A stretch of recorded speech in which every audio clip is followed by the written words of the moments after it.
Hi, this is Trey Passer, and welcome to my movie review of Kick-Ass 2 with minus spoilers. I saw it tonight. Okay, here's my movie ticket. See if I can put that there so you can see. Kick-Ass 2. See Kick 2. Okay. Of course, this is the sequel to the Kick-Ass one that came out based on the comic. Okay, by John Romita Jr. and Mark Miller. I think that's the writer. Anyway, this movie stars Aaron Taylor Johnson as Dave Lewinsky, Kick-Ass, and then you have Chloe Grace Moretz as Hit Girl, Mindy McCready, and then you have Morris Chestnut as Detective Marcus Williams, Mindy's guardian, and then you have, of course, you have what's his name is the motherfucker Christopher Mintz-Piece or McLovin. I'll just call him that. Okay. He's the son, of course, of the mobster, which is minor spoiler for those who haven't seen Kick-Ass, who was originally the Red Mist, whose father was killed at the end of Kick-Ass, won by Kick-Ass. Anyway, this sequel begins with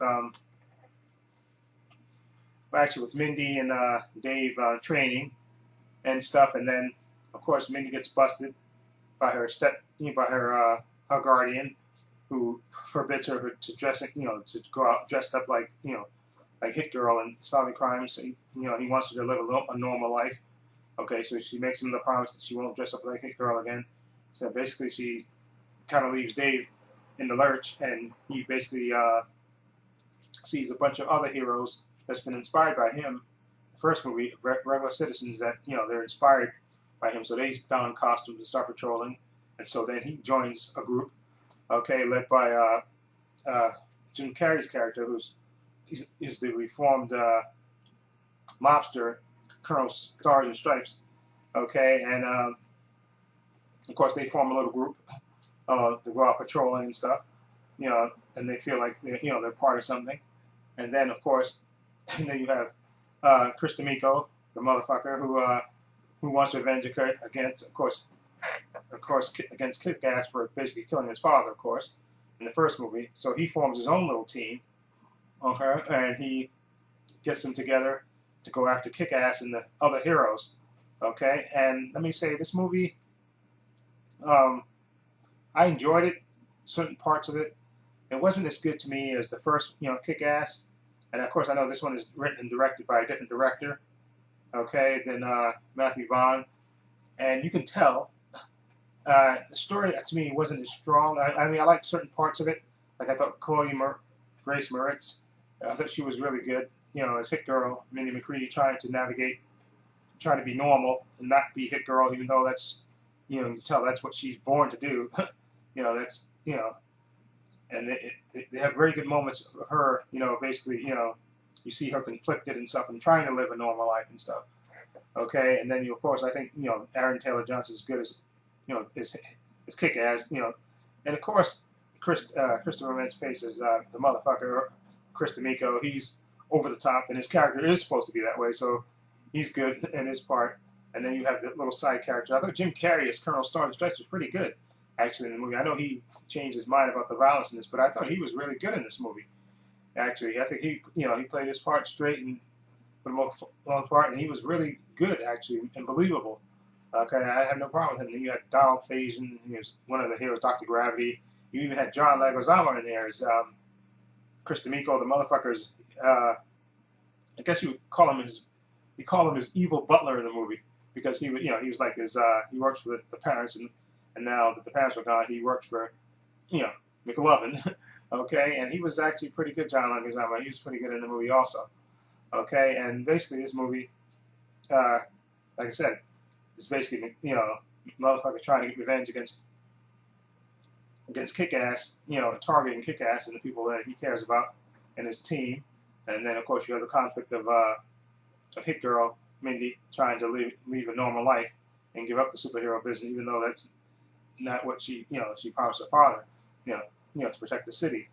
And like I said, this movie, I don't think it was as good as the first one, Kick-Ass, but I think it was still enjoyable. It still had its moments, okay, that I thought were good. And like I said, Chloe Grace Moretz is she's just a good actress, and I love Hit Girl automatically. So I thought she was good. But also I thought the actress who played Mother Russia, I thought she was hilarious in this movie, and just a total badass. Like I said, McLovin's team, the motherfucker formed his own little posse of heroes, of villains, excuse me. And the one that stood out, of course, was Mother Russia. She was a total badass in there, and there's a great scene in the movie that you have to see with her in it. And she's a total badass. Like I said, this movie, like I said, it's not as good as the first one. I think the story was kind of weak in the execution. It started off kind of slow to me, but it kind of built up, and then it got good after a certain point, I think.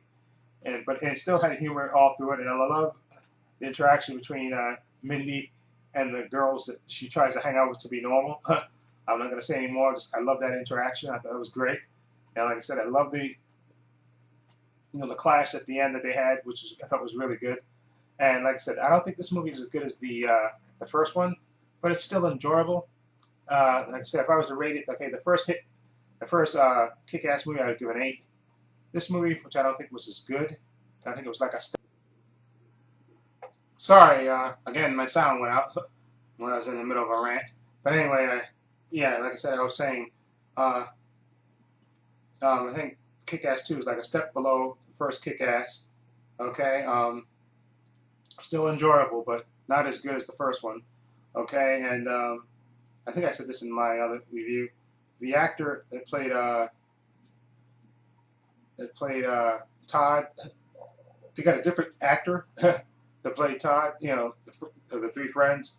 It was two friends, and the guy that played Todd was a totally different guy, totally different actor. He's totally, excuse me, a totally different actor. Anybody could see that it was a totally different actor. Anyway, like I said, this movie is enjoyable. Definitely worth going to see, I think. Like I said, it's a step below, not as good. Okay, but still enjoyable. And like I said, I like the performance. Love the chick that played Mother Russia. I think she was great. Okay, and the motherfucker, his team was crazy and insane. And like John Leguizamo, he was good also in it as well. Okay, and I definitely would recommend this movie. Okay, definitely worth going to see. Okay, so I like the violence too. Like I said, it started slow, but it started picking up after a while, and then the violence was outstanding as usual in this movie. Even though I think they sort of maybe they toned it down a little bit. I don't know if they did it because of Jim Carrey's complaints or not.